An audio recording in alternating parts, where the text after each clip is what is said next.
നമ്മൾ ഇന്നെടുത്തിട്ടുള്ള ട്രേഡിൻ്റെ അപ്ഡേറ്റ്സ് ആണ്. അപ്പോൾ നിങ്ങൾക്കിവിടെ കാണാനായിട്ട് പറ്റും. നിഫ്റ്റിയുടെ 22,950 കോൾ ഓപ്ഷൻ വാങ്ങിക്കുന്നു. 945 വാങ്ങിക്കും, 474 റുപ്പീസിന് വാങ്ങിക്കും. നമ്മുടെ സ്റ്റോപ്പ് ലോസ് ഉണ്ടായിരുന്നത് 450 ആണ്. 450 റുപ്പീസിന് നമ്മൾ സ്റ്റോപ്പ് ലോസ് അടിച്ച സമയത്ത് എക്സിറ്റ് ചെയ്തിട്ടുണ്ടായത്. ഏകദേശം 20 പോയിൻറ്റിനടുത്ത് നമ്മൾ സ്റ്റോപ്പ് ലോസ് വെച്ചിട്ടുണ്ടായിരുന്നു. 20 പോയിൻറ്റ് സ്റ്റോപ്പ് ലോസ് അടിച്ച സമയത്ത് നമ്മൾ എക്സിറ്റ് ആവുന്നുണ്ടായത്. ഇന്നലെ ആക്ച്വലി നമ്മൾ ഇന്നലെ ട്രേഡ് എടുത്തിട്ടുണ്ടായിരുന്നു. അതിൻ്റെ അപ്ഡേറ്റും കാര്യങ്ങളും ഷെയർ ചെയ്യാൻ പറ്റിയില്ല. നമ്മൾ ട്രാവലിംഗ് കാര്യമായിട്ട് തിരക്കിലായിപ്പോയി. അതുകൊണ്ടാണ് ഈ ഒരു കാര്യം നമ്മൾ കഴിഞ്ഞ ദിവസത്തെ ട്രേഡ് ഷെയർ ചെയ്യുന്നത്. അപ്പോൾ നമുക്ക് ഇന്നത്തെ ഒരു ട്രേഡിൻ്റെ അനാലിസിലോട്ട് പോകാം. അപ്പോൾ ആദ്യം നമുക്ക് നിഫ്റ്റിയുടെ ചാർട്ട് നോക്കുന്ന സമയത്ത് അപ്പോൾ നിഫ്റ്റിയിൽ ഞാൻ രാവിലെ തന്നെ അപ്ഡേറ്റ് ചെയ്തിട്ടുണ്ടായിരുന്നു. ഇന്ന് മാർക്കറ്റ് ഇത്രയും ഒരു വയലൻറ്റ് മൂവ് നമുക്ക് ഡെയിലി ചാർട്ടിലോട്ട് പോയി കഴിഞ്ഞാൽ അപ്പോൾ നിഫ്റ്റിയിൽ ഡെയിലി ചാർട്ടിലോട്ട് പോയി കഴിഞ്ഞാൽ ഒരു വയലൻറ്റ് മൂവാണ് കഴിഞ്ഞ ദിവസം തന്നത്. കഴിഞ്ഞ ദിവസം എത്ര പേര് ട്രേഡ് എടുത്തെന്ന് അറിയത്തില്ല. നല്ലൊരു ഡേ ആയിരുന്നു കഴിഞ്ഞ ദിവസം. അത്യാവശ്യം ഒരു ഡിപ്പ് തന്നിട്ട് നമുക്ക് ബൈ ചെയ്യാൻ പറ്റുന്ന ഒരു ഏരിയയിലായിരുന്നു നിഫ്റ്റി ഉള്ളായിരുന്നത്. നല്ലൊരു പുള്ളി സെറ്റപ്പും കൂടെ ക്രിയേറ്റ് ചെയ്തിട്ട് പോയിട്ടുണ്ടായിരുന്നു. അപ്പോൾ ഇവിടെ കാണാനായിട്ട് പറ്റും നല്ലൊരു violent move, all time high break ചെയ്തിട്ടുണ്ട്. അപ്പോൾ ഈ ഒരു സമയത്ത് ഇങ്ങനെ ഓൾ ടൈം ഹൈ ഒക്കെ ഇത്രയും വയലൻ്റായിട്ട് മൂവ് ചെയ്യുന്ന സമയത്ത് മാർക്കറ്റ് പൊതുവേ തൊട്ടടുത്ത ദിവസം കൺസോളിഡേറ്റ് ചെയ്യാറാണ് പതിവ്. ഞാൻ ടെലിഗ്രാമിനകത്ത് നമ്മൾ പറയുന്നുണ്ടായിരുന്നു കറക്റ്റ് ഇന്നൊരു മാർക്കറ്റ് ഒരു കൺസോളിഡേറ്റ് ചെയ്യാനുള്ള ചാൻസ് കൂടുതലാണ്. അപ്പോൾ നമ്മളിന്ന് ആ ഒരു സെറ്റപ്പ് വന്ന സമയത്ത് നമ്മൾ ട്രേഡ് എടുത്തിട്ടുണ്ടായിരുന്നു. അപ്പോൾ നമുക്ക് 1 അവറിലോട്ട് പോയാൽ 1 അവറിൽ 5 മിനിറ്റ്സിലോട്ട് പോവാം. അപ്പോൾ ഈ ഒരു ബൈയിങ് ശരിക്കും ഇത്രയും ഒരു ബൈയിങ് നടക്കുമ്പോൾ നിങ്ങൾ പാറ്റേൺ ശ്രദ്ധിച്ചിട്ടുണ്ടോ എന്ന് അറിയത്തില്ല. ശരിക്കും ഈ ഒരു റേഞ്ചിനകത്തായിരുന്നു നിഫ്റ്റി ഓരോ തവണ ഡിപ്പ് ചെയ്യുമ്പോഴും അടുത്തൊരു ഹൈയിലോട്ട് പോകുന്നത് ഈ ഒരു പാറ്റേണിനകത്തായിരുന്നു ഉണ്ടായിരുന്നത്. അപ്പോൾ ആ ഒരു ഇതിന് ശേഷം ഇവിടെ ഏകദേശം 23,000 നല്ല റൈറ്റേഴ്സ് ഉള്ള ഏരിയ ആണ്. നമ്മൾ മന്ത്ലി വ്യൂസ് നോക്കുന്നുണ്ടെങ്കിലും 23,000 എന്ന് പറയുന്നത് നല്ല റൈറ്റേഴ്സ് ഉള്ള ഏരിയ ആണ്. അപ്പോൾ ആ ഒരു റെസിസ്റ്റൻസ് അവിടെ ഉണ്ട്. അപ്പോൾ നമുക്ക് ഈ ഒരു റേഞ്ചിനകത്ത് അല്ലെങ്കിൽ ഈ ഒരു റേഞ്ചിൽ ഞാൻ ഇന്ന് എക്സ്പെക്റ്റ് ചെയ്തത് ആക്ച്വലി ഒരു ചെറുതായിട്ടെങ്കിലും ഒരു പ്രോഫിറ്റ് ബുക്കിംഗ് വന്നേക്കാം. കുറച്ച് പോയിൻറ്റ്സ് നമുക്ക് താഴോട്ട് അല്ലെങ്കിൽ ഡൗൺ സൈഡ് വരുവാണെന്നുണ്ടെങ്കിൽ ഒരു ഡൗൺ സൈഡ് ട്രേഡ് എടുക്കാമെന്നുള്ള എക്സ്പെക്റ്റേഷനിലായിരുന്നു. അപ്പോൾ ശരിക്കും നിഫ്റ്റിയിൽ ഞാൻ പറയുന്നുണ്ടായിരുന്നു ഈ 22,900 എന്ന് പറഞ്ഞൊരു സോൺ നമ്മുടെ ഗ്രൂപ്പിനകത്ത് അപ്ഡേറ്റ് ചെയ്തിട്ടുണ്ടായിരുന്നു. 22,900 എന്ന് പറഞ്ഞൊരു സോണ് ബ്രേക്ക് ചെയ്യുവാണെന്നുണ്ടെങ്കിൽ നമുക്കൊരു ഞാൻ ബിയറിഷാണ്, നമുക്ക് ജസ്റ്റ് ഒരു ഷോർട്ട് ട്രേഡ് കൺസിഡർ ചെയ്യാം. ഒരുപാടൊന്നും എക്സ്പെക്റ്റ് ചെയ്യരുത്, ഇത് റീടെസ്റ്റ് ഏരിയയാണ്. എന്നാലും നമ്മളൊരു ഇവിടെ നിന്നൊരു ബ്രേക്ക് കിട്ടുകയാണെന്നുണ്ടെങ്കിൽ ഒരു അത്യാവശ്യം നല്ലൊരു പോയിൻറ്റ്സ് അവിടെ നിന്ന് എക്സ്പെക്റ്റ് ചെയ്യാമെന്നുണ്ടായിരുന്നു.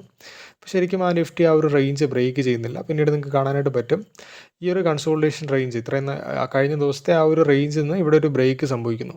ആദ്യമേ തന്നെ മാർക്കറ്റ് ഇവിടെ നിന്നൊരു 23,000 വന്നിട്ട് റെസിസ്റ്റൻസ് ഫേസ് ചെയ്യുന്നുണ്ടായിരുന്നു. അപ്പോൾ 23,000 ശരിക്കും റെസിസ്റ്റൻസ് ഫേസ് ചെയ്യുന്ന സമയത്ത് ഇവിടെ നിന്ന് റെസിസ്റ്റൻസ് ഫേസ് ചെയ്യുന്ന ഒരു സെല്ലിംഗ് വരുന്നു. അപ്പോൾ സെല്ലിംഗ് വന്നതിന് ശേഷം ഇവിടെ കാണാനായിട്ട് പറ്റും ഞാൻ പറയുന്നുണ്ടായിരുന്നു ഈ ഒരു ക്യാൻഡലിൽ സെല്ലിംഗ് കണ്ടപ്പോൾ 9:35 ഞാൻ അപ്ഡേറ്റ് ചെയ്തിട്ടുണ്ടായിരുന്നു.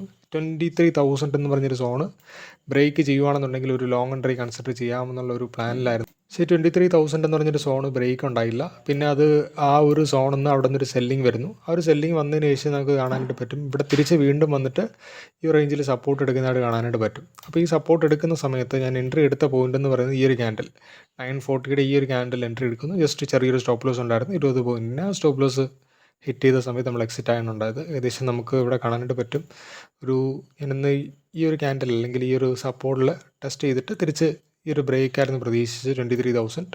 ഓക്കെ, ആ ബ്രേക്ക് പിന്നീട് ഉണ്ടായില്ല. പിന്നീട് അവിടെ നിന്നൊരു കൺസോൾട്ടേഷൻ നമ്മൾ എക്സ്പെക്റ്റ് ചെയ്ത പോലെ തന്നെ ഒരു കൺസോൾട്ടേഷൻ മൂവിൽ തന്നെ മാർക്കറ്റ് പോവുമായിരുന്നു. പിന്നെ നമ്മൾ മാർക്കറ്റിന് ഏകദേശം 22,950 അടുത്ത് ക്ലോസ് ചെയ്തിട്ടുണ്ട്. ബാങ്ക് നിഫ്റ്റിയുടെ കാര്യം നോക്കിയാലും പ്രത്യേകിച്ച് നമുക്ക് ഈ ഒരു ടൈമിൽ ബുള്ളിഷ് തന്നെയാണ്, അല്ലെങ്കിൽ ബുള്ളിഷ് ടു സൈഡ് വൈസ് ആണ് ഇങ്ങനെ ഒരു മാർക്കറ്റിൽ. ഇവിടെ ഒരു റെസിസ്റ്റൻസ് ഉണ്ട് 49,970, അതുപോലെ തന്നെ 49,177. ഇത് രണ്ടും റെസിസ്റ്റൻസ് ആയിട്ട് ആക്ട് ചെയ്യാൻ ചാൻസ് ഉള്ള ലെവലാണ്. അതുപോലെ തന്നെ ഈ ഒരു റേഞ്ച് ബാങ്ക് നിഫ്റ്റിയുടെ ഓൾ ടൈം ഹൈ ഒക്കെ ബ്രേക്ക് ചെയ്യാന്ന് പറഞ്ഞു കഴിഞ്ഞാൽ ഇത്തിരി ഡിഫിക്കൽട്ട് ആയിട്ടുള്ള കാര്യം കൂടിയാണ്. ഈ ഒരു റേഞ്ചൊക്കെ പൊട്ടിക്കാന്ന് പറഞ്ഞു കഴിഞ്ഞാൽ ഏകദേശം 49,000 അല്ലെങ്കിൽ 500 എന്ന് പറഞ്ഞ റേഞ്ച് ബ്രേക്ക് ചെയ്യാന്ന് പറഞ്ഞാൽ ഇത്തിരി ഡിഫിക്കൽട്ട് ആയിട്ടുള്ള കാര്യം തന്നെയാണ് ബാങ്ക് നിഫ്റ്റിനെ സംബന്ധിച്ച്. അതുകൊണ്ട് തന്നെ ബാങ്ക് നിഫ്റ്റിയിലും ഞാൻ പറയുന്നുണ്ടായിരുന്നു ഈ ഒരു സോൺ 5 മിനിറ്റ്സിലോട്ട് പോയാൽ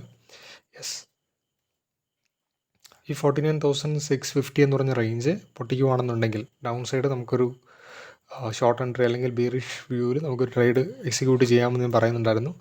ബാങ്ക് നിഫ്റ്റിയിലും ശരിക്കും അത് സംഭവിച്ചില്ല. ഓക്കെ, ഈ റേഞ്ചിൽ വന്നിട്ട് നമ്മൾ ബാങ്ക് നിഫ്റ്റി എവിടെയാണോ സപ്പോർട്ട് എടുത്തിട്ട് മോർണിംഗിൽ സപ്പോർട്ട് എടുത്ത് അതേ റേഞ്ചിൽ തന്നെ ഇവിടെ ഒന്ന് സപ്പോർട്ട് എടുക്കുന്നു, തിരിച്ചേറി പോകുന്നു.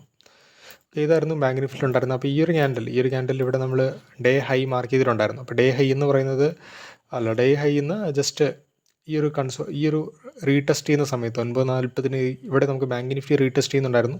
അപ്പോൾ ആ ഒരു സമയത്താണ് നിഫ്റ്റിയിലും ട്രേഡ് വിട്ടുണ്ടായിരുന്നത്. ഈ ഒരു ക്യാൻഡിൽ ബാങ്ക് നിഫ്റ്റി റീടെസ്റ്റ് ചെയ്യുന്നുണ്ടായിരുന്നു. അപ്പോൾ അതുകൊണ്ട് തന്നെ നിഫ്റ്റിയിലും ട്രേഡ് പോകാനായിട്ടൊരു കോൺഫിഡൻസ് ഉണ്ടായിരുന്നു. പിന്നെ അതിനുശേഷം അത് ഫെയിലായിട്ട് നമ്മൾ അതേ സപ്പോർട്ട് സോൺ പറഞ്ഞിട്ടുള്ള അതേ സപ്പോർട്ട് സോണിൽ വന്നിട്ട് തിരിച്ച് കയറി പോവുകയാണ് ചെയ്തത്.